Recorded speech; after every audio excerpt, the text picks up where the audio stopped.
So, to commit this kind of action, he must not acted with bad intention.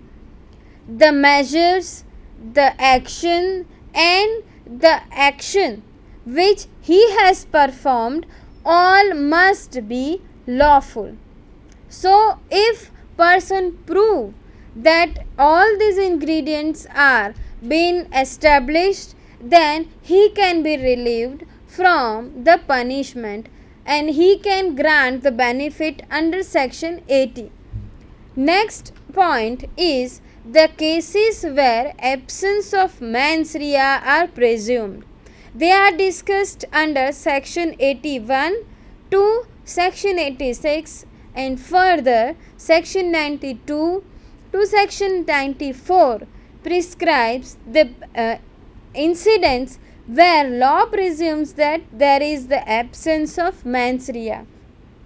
Section 81 says that nothing is an offense merely by reason of its being done with the knowledge that it is likely to cause harm if it be done without any criminal intention to cause harm and in good faith for the purpose of preventing or avoiding other harm to person or property.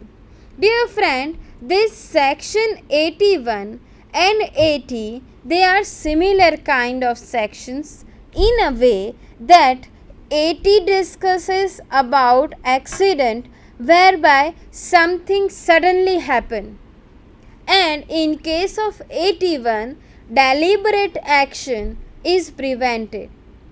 This in one hand accident commission of that particular accident is not in hand, whereas though under section 81 person himself has committed something but it is exempted from punishment.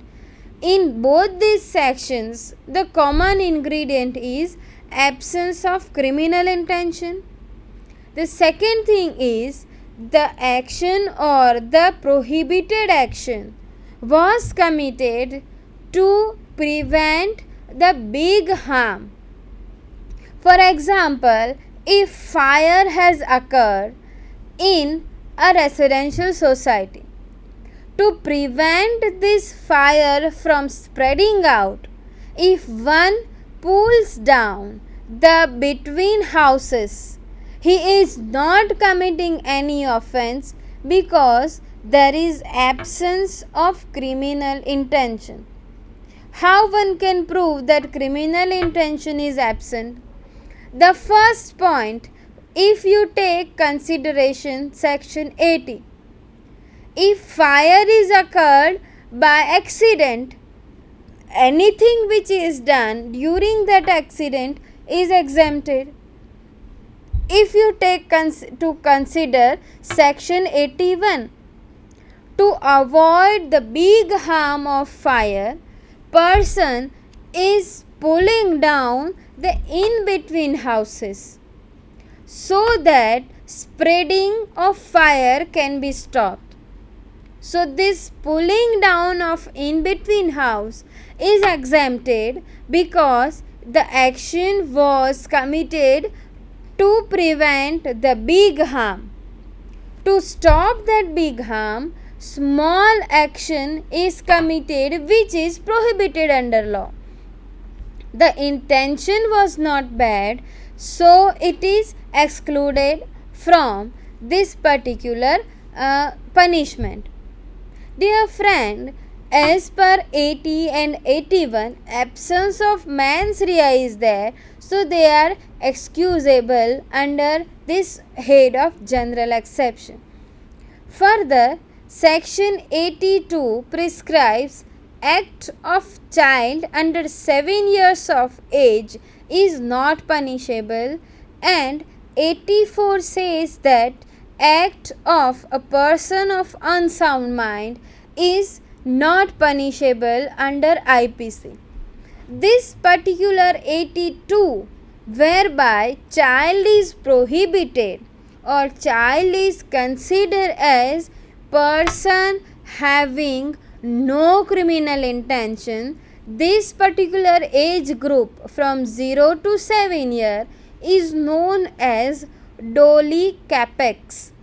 Dolly in Capex means person not having criminal intention. IPC discusses about Dolly in Capex, DOLY, Dolly in Capex, INCAPEX. This Dolly in Capex means the person who is not attained that mental level to have any kind of intention itself. If there is not intention is proved or examined, or intention is not presumed by the law, obviously there is no possibility for any malafide or criminal intention. So person up to 7 years of age is excluded from any kind of criminal liability. Section 83 says for the age group of 7 to 12 years, if a person between 7 years to 12 years of age is found of the mental condition whereby one can judge that the person is not having criminal intention, he is excluded from this criminal liability.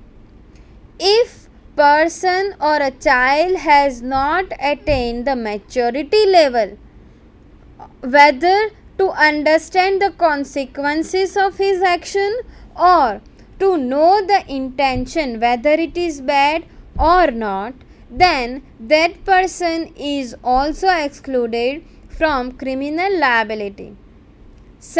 Next section 84 says that action committed by a person of unsound mind at the time of committing crime. Person is found of unsound mind, he is not responsible for the consequences. One must prove that person was suffering from unsoundness at the time of commission of crime.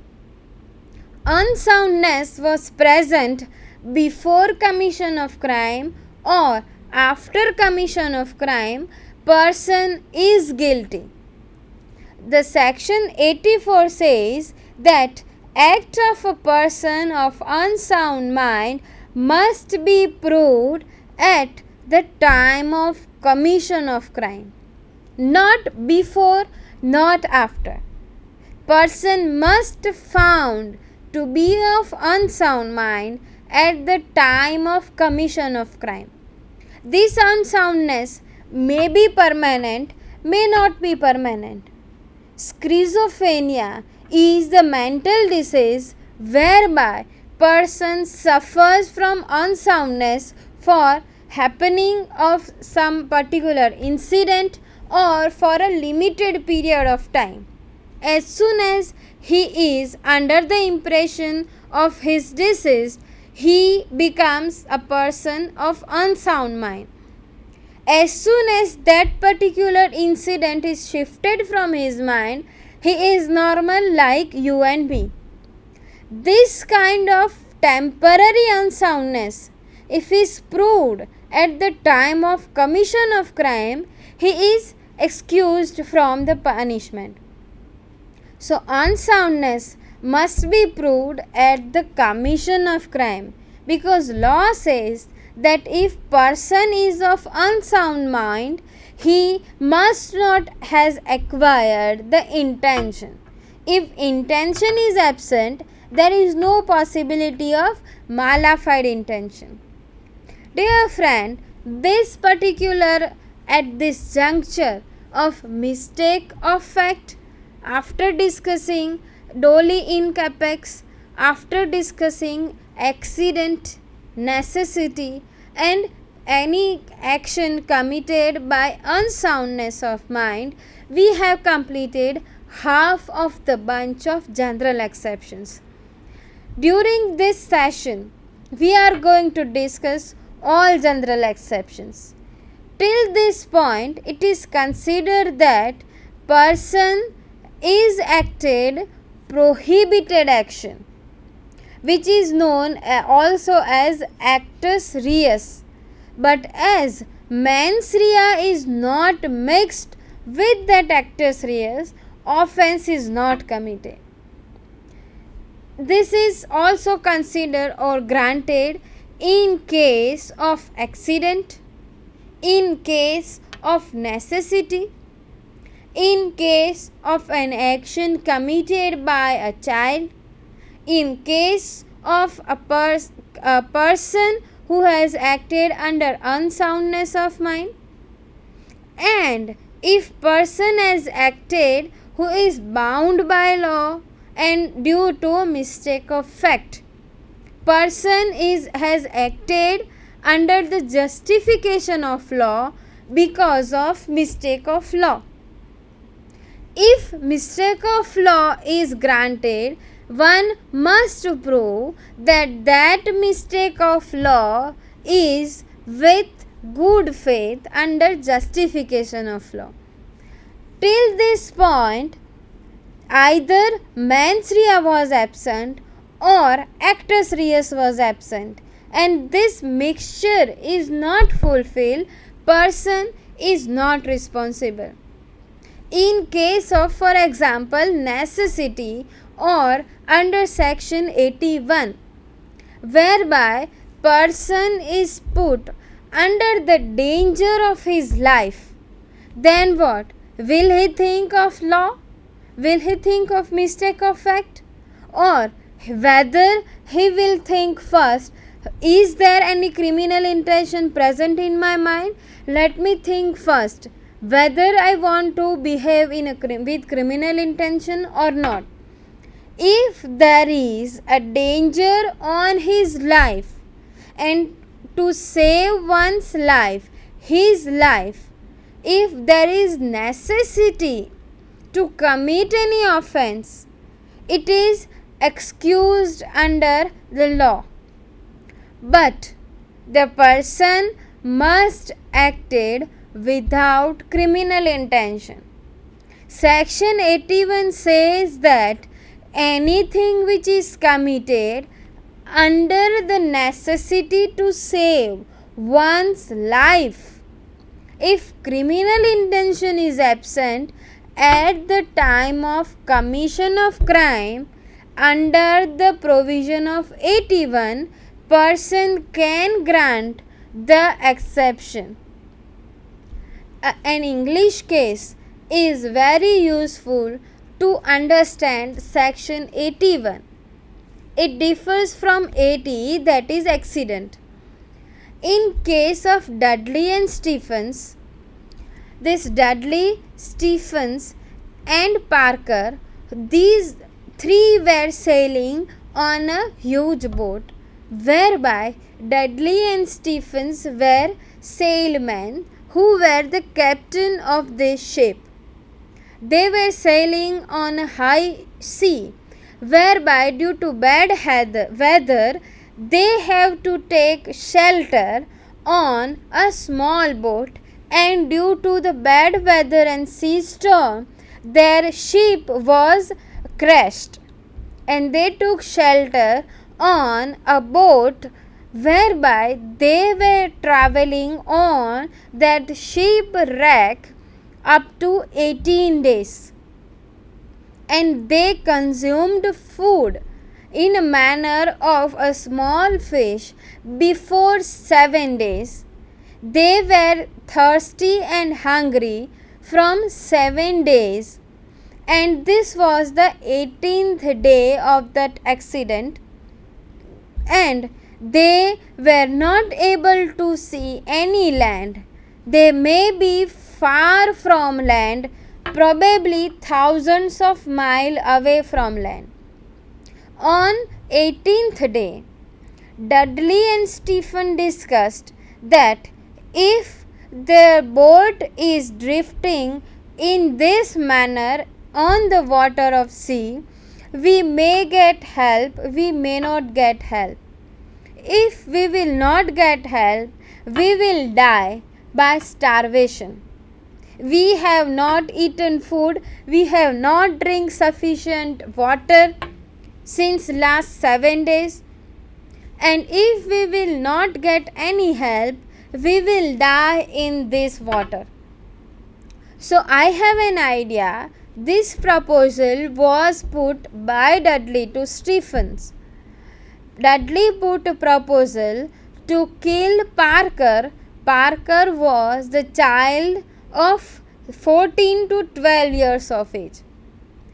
This Dudley put the proposal to Stephens to kill Parker and consume his flesh to survive from this kind of situation. Stephens agreed with this Dudley, and they killed Parker and consumed his meat or flesh for 3 days. At the end of 3 days, they were saved by another ship, and they were sent to this particular land, where they were saved by the ship, and the incident came to know to the public authority that Parker was killed by Dudley and Stephens, and they consumed his flesh. Dudley and Stephen asked for this principle of mens rea, that to safeguard their lives, they killed Parker as they were hungry from 7 days. They were thirsty and they were not seeing any help which may be come to save their life. Court ordered or court held that they were responsible for the offense of murder because they acted with criminal intention. This is the key word which I want to discuss, that criminal intention was there. How one can prove? By the surroundings of the incident. If they want to survive, they should kill the healthy person than Parker. Parker was a child. They will get less food from the body of Parker if Dudley or Stephen can be killed.